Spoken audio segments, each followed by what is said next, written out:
Welcome back to another Throne and Liberty Guide. I'm Dumbs, and today, I'm here to save your ass.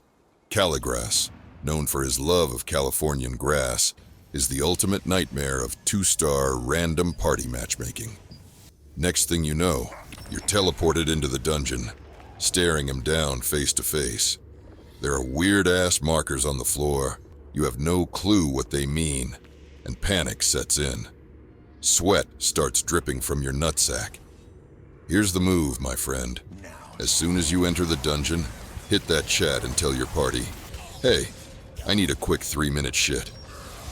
Then, watch this video, because I'm about to guide you through every single Kaligras mechanic. By the time you're back, you'll execute every move flawlessly. Will they remember your heroics? No, realistically, they'll forget you exist within half a second of leaving the dungeon. Your life's meaning will remain unresolved, and you'll spiral into a premature existential crisis, looking for purpose and validation. But right now,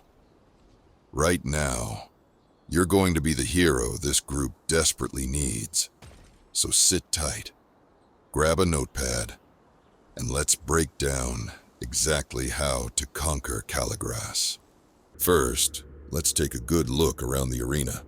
You'll notice 5 blood reservoirs evenly spread out along the edges of the room. These are absolutely critical for one of Kaligras's key mechanics later in the fight, so make sure you know where they are. Next, the party leader needs to place numbered markers, or pins, on the ground. These pins should be set in a straight line, starting close to Kaligras and extending outward toward the edge of the room. This setup will be essential for handling one of Kaligras's toughest mechanics later on. Keep this in mind as we move forward. Now, let's break down Kaligras's mechanics. First up, his Fury attack. Every time you successfully block one of these, whether it's a purple diamond or a circle, you'll get a stack of a buff. Once you hit 3 stacks, you'll get a closed eye symbol above your head. Here's the deal.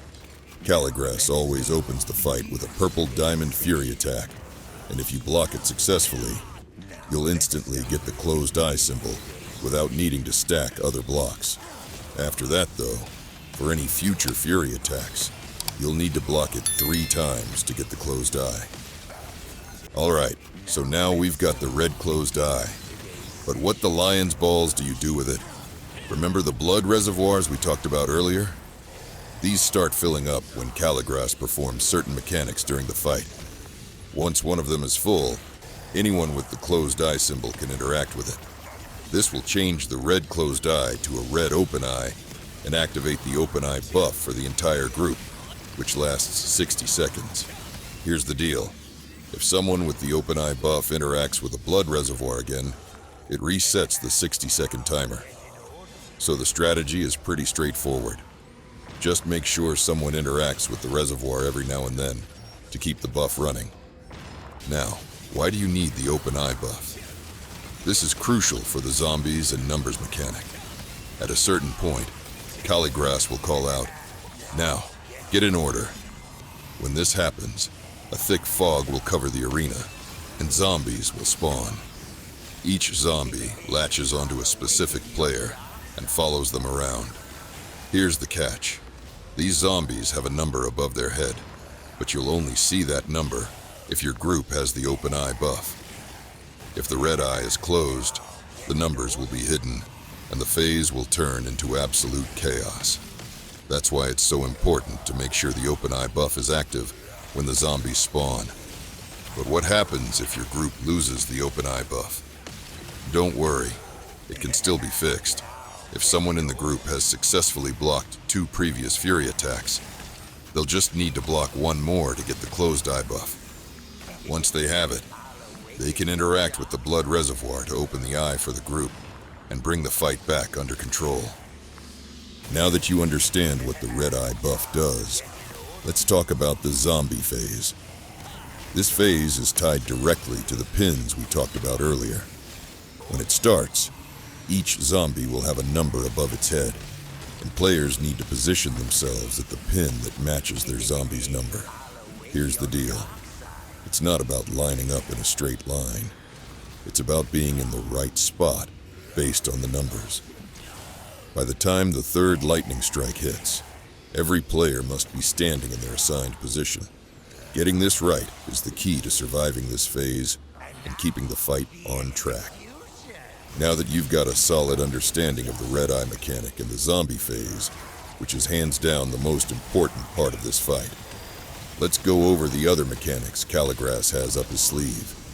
First up is the red line tank attack. Kaligras targets the tank with glowing red lines. These lines signal an incoming attack, so it's up to the tank, and anyone else caught in the path, to quickly sidestep out of the way. Stay sharp and ready to move. Next up is Arrow Shower.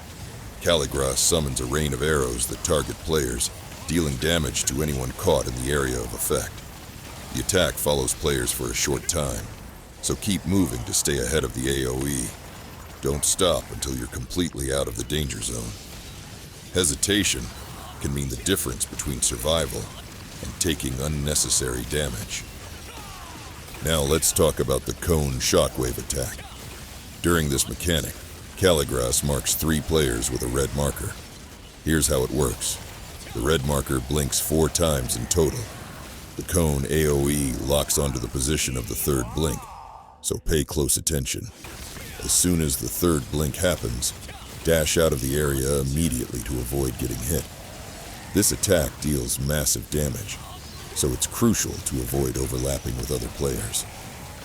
Taking damage from one cone is survivable, but getting hit by multiple cones can be deadly. Spread out to reduce the risk and keep the fight under control. Next up is the spinning Scythes mechanic. When Kaligras disappears, each player will be marked with a red circle, which deals damage to anyone nearby. There are 2 ways to handle this. First, you can spread out. Everyone moves away from each other to avoid overlapping red circles. This minimizes the risk of unnecessary damage and keeps things safe. Second, you can group up in the center if your team has high skill damage resistance or enough damage reduction. In this case, the tank should activate Stalwart Bastion to reduce the damage from each tick, while the healer focuses on AoE healing and damage mitigation to keep everyone alive. Choose the strategy that works best for your team, but either way, be ready to react quickly and stay coordinated. Now, let's talk about the Kidnap mechanic. During this phase, Kaligras will target one party member, bind them in place, and teleport to the other side of the arena. Here's how it works. Kaligras will charge directly at the bound player, preparing to execute a devastating attack. If no one steps in, this move will deal massive damage and almost certainly kill the bound target. To prevent this, at least 2 party members must step between Kaligras and the bound player to intercept the charge. These players need to block the attack, which will not only save the bound teammate, but also safely complete the mechanic. It's important to note that Kaligras will execute the attack whether or not the bound player is freed, so even after intercepting the charge, make sure everyone moves out of the way to avoid unnecessary damage. Finally, let's cover the Crossbow Mechanic, where Kaligras calls out, "Try not to die too quickly, okay?" For this one, he targets the furthest player with a powerful crossbow attack. Here's what needs to happen. The targeted player must stand directly behind the tank, so the tank can absorb all the damage. If the targeted player doesn't know what to do, the tank should step in front of them to intercept the attack and keep things under control. Other party members can also step in to help mitigate the damage if needed, but the tank is the primary line of defense for this mechanic. Coordination and positioning are absolutely key to making sure no one gets taken out unnecessarily. Now that we've finally gone through 10 minutes of mechanics, it's time to put everything together. Let's jump straight into the fight and watch how these mechanics play out in real time. Now let's start. Begin today's session.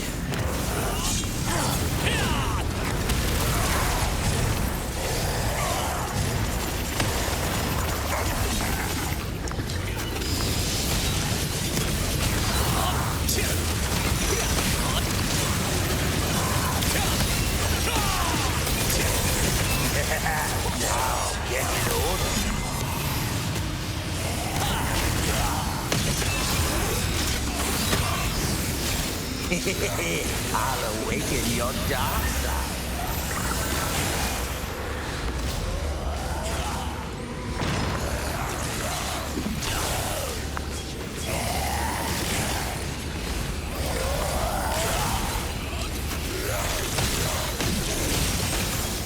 And now, the execution!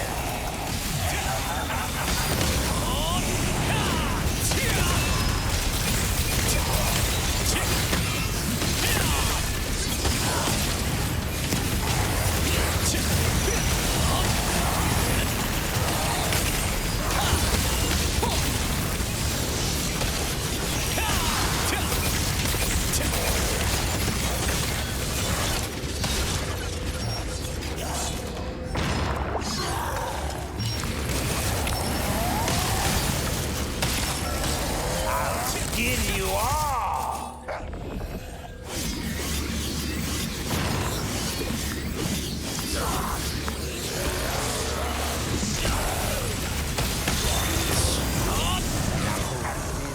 This will hurt tremendously.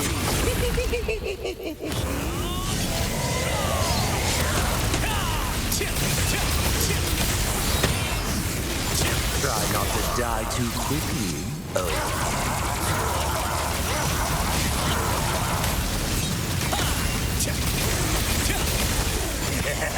Now, get in order.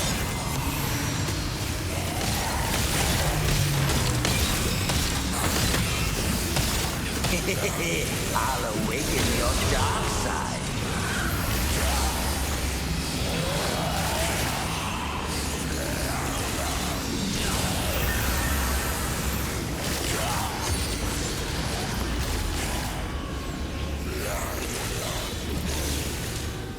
And now, the execution!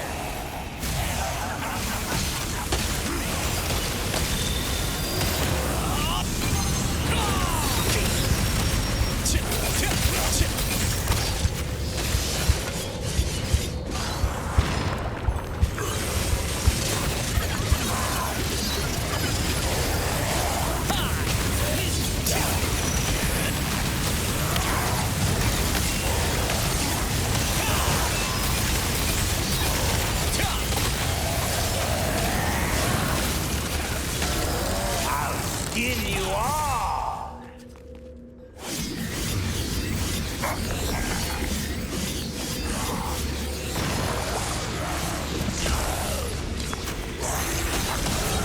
Now hold still. This will hurt tremendously.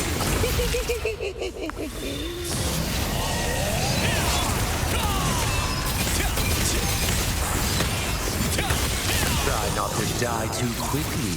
Oh.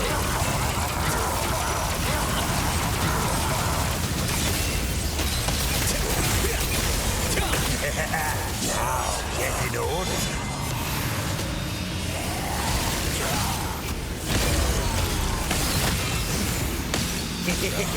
I'll awaken your dark side.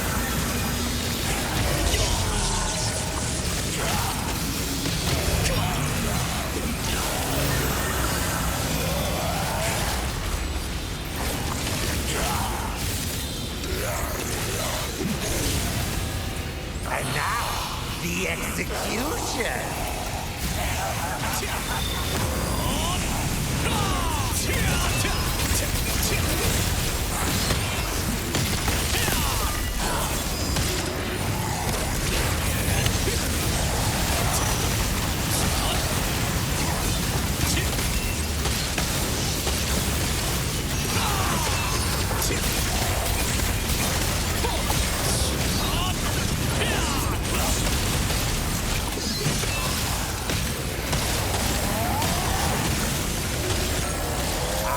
Skin you all!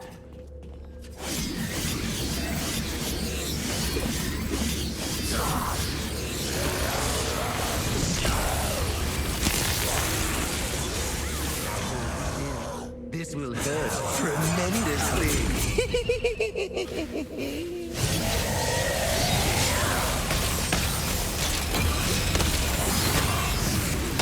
Try not to die too quickly. Oh.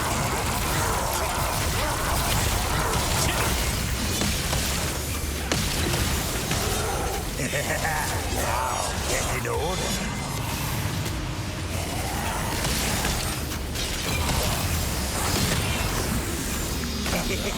I'll awaken your dark side.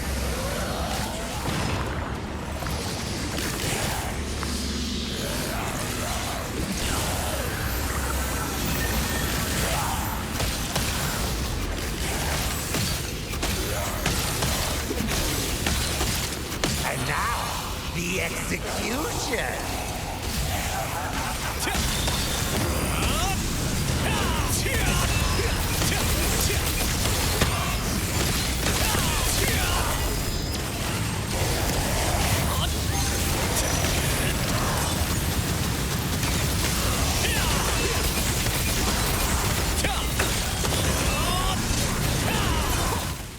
And that's a wrap.